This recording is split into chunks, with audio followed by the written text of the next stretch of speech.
Salam sejahtera Malaysia, denyut nadi suara rakyat bergema di channel ini. Jangan lupa tekan butang subscribe, like dan share. Malaysia kita punya, cintai Malaysiaku, kita jaga kita.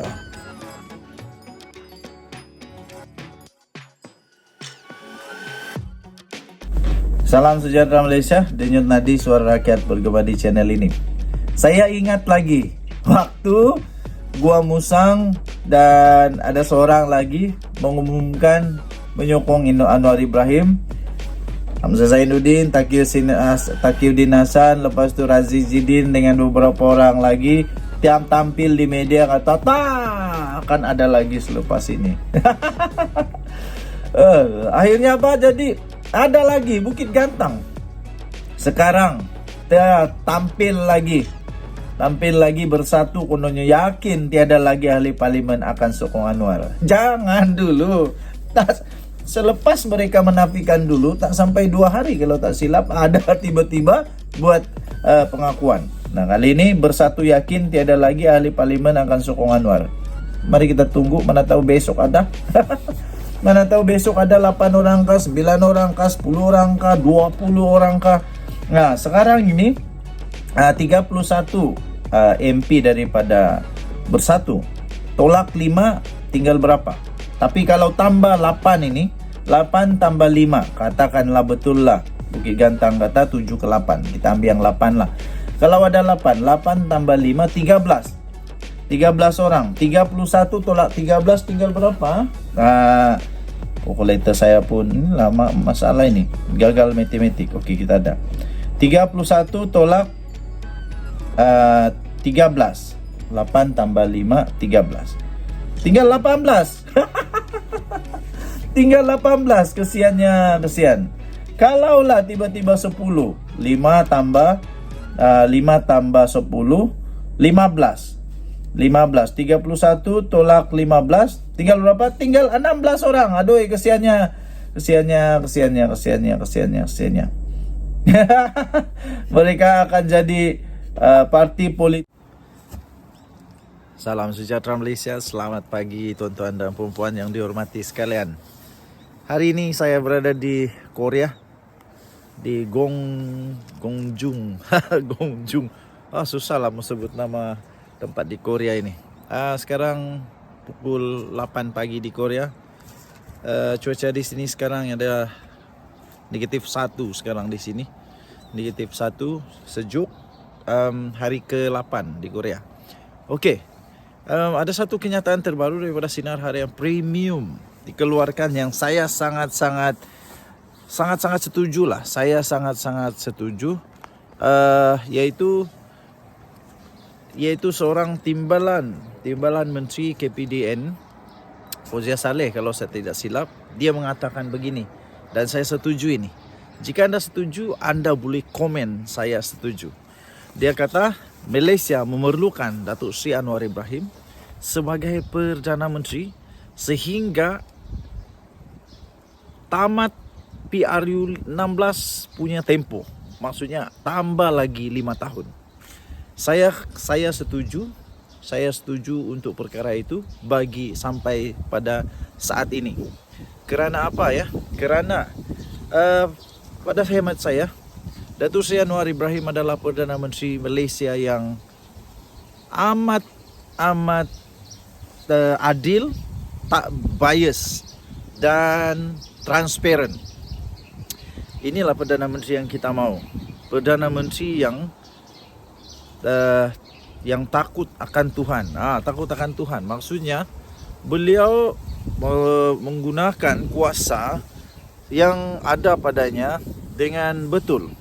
Tak sewenang-wenangnya mempergunakan kuasa yang ada pada dirinya untuk mengayakan diri untuk kepentingan sendiri, tapi untuk berkorban bagi rakyat.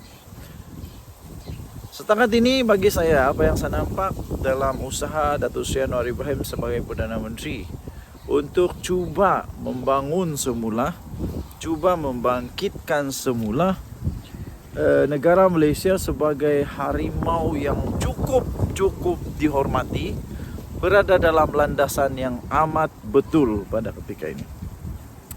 Beliau adalah Perdana Menteri yang sangat diperlukan oleh setiap suku yang ada di Malaysia. Kerana beliau bukanlah seorang Perdana Menteri yang keterlaluan.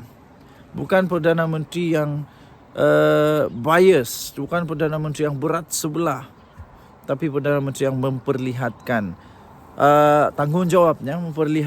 tanggungjawabnya, memperlihatkan amanahnya, memperlihatkan kredibilitinya sebagai Perdana Menteri kepada semua pihak, semua bangsa, suku, kaum, negeri yang ada di Malaysia. Buktinya sekarang Sabah dan Sarawak betul-betul dia punya semakin mendapat tempat yang sepatutnya. Kemudian begitu juga dengan yang lain-lain, tidak ada bias yang keterlaluan. Jadi bagi saya benar sekali, biarkanlah kita memberi peluang dulu kepada Datuk Seri Anwar Ibrahim seperti yang telah dititahkan oleh Kebawah Duli Yang Maha Mulia Sultan Johor. Jangan kacau Anwar dulu, bagi dulu dia peluang untuk membuktikan bahawa dia mampu untuk mengemudi negara Malaysia ini dengan baik. Barulah kalau dia tak mampu, kita sama-sama tukar. PRU 16 nanti tukar sama-sama. Tapi untuk pada ketika ini, bagilah dia kerjasama sebaiknya. Kita bagi peluang untuk dia membuktikan bahawa dia boleh mengemudi negara Malaysia. Kalau tak bagus, kita sama-sama tukar. Tapi kalau dia bagus, jangan dulu tukar. Apa pendapat anda? Saya setuju. Ini pastinya memberikan kesan yang mendalam kepada Muhyiddin Yassin, PPBM. Terutamanya kerana Datuk Seri Anwar Ibrahim adalah orang yang cukup tegas dalam melakukan tugasnya. Khasnya untuk memerangi rasuah, untuk memastikan negara Malaysia bersih daripada rasuah dan negara Malaysia dapat melaksanakan segala yang sepatutnya, kemajuan di dalam Malaysia. Apa semua dalam Malaysia ini sepatutnya betul-betul terjadi tanpa ada ketirisan, tanpa ada penyelewengan, penyalahgunaan kuasa. Saya kagum dengan negara Korea. Walaupun saya tetap hati saya memang orang Malaysia. Apapun terjadi, Malaysia tanah airku, Malaysia yang terbaik. Tapi saya kagum dengan Korea yang sudah hancur kerana peperangan. Banyak lagi cabaran yang telah dilalui oleh Korea. Tapi bagaimana Korea boleh bangkit semula dengan baik sekali? Kerana adanya ketulusan, adanya credibility, adanya mereka punya betul-betul jujur dalam melaksanakan tugas. Tidak ada penyelewengan, tidak ada salah guna kuasa. Jadi semua pembangunan dapat dibuat dengan betul. Semua orang maju. Negara semakin maju, negara semakin kaya, negara semakin hebat. Ini barulah. Jadi itulah yang kita lihat dalam Anwar Ibrahim, yang saya yakin boleh membawa negara Malaysia kembali bangkit menjadi satu kuasa yang akan dihormati oleh negara yang lain. Denyut Nadi Suara Rakyat bergema di channel ini. Jangan lupa tekan butang subscribe, like dan share. Malaysia kita punya. Cintai Malaysia aku, kita jaga kita. Bye-bye.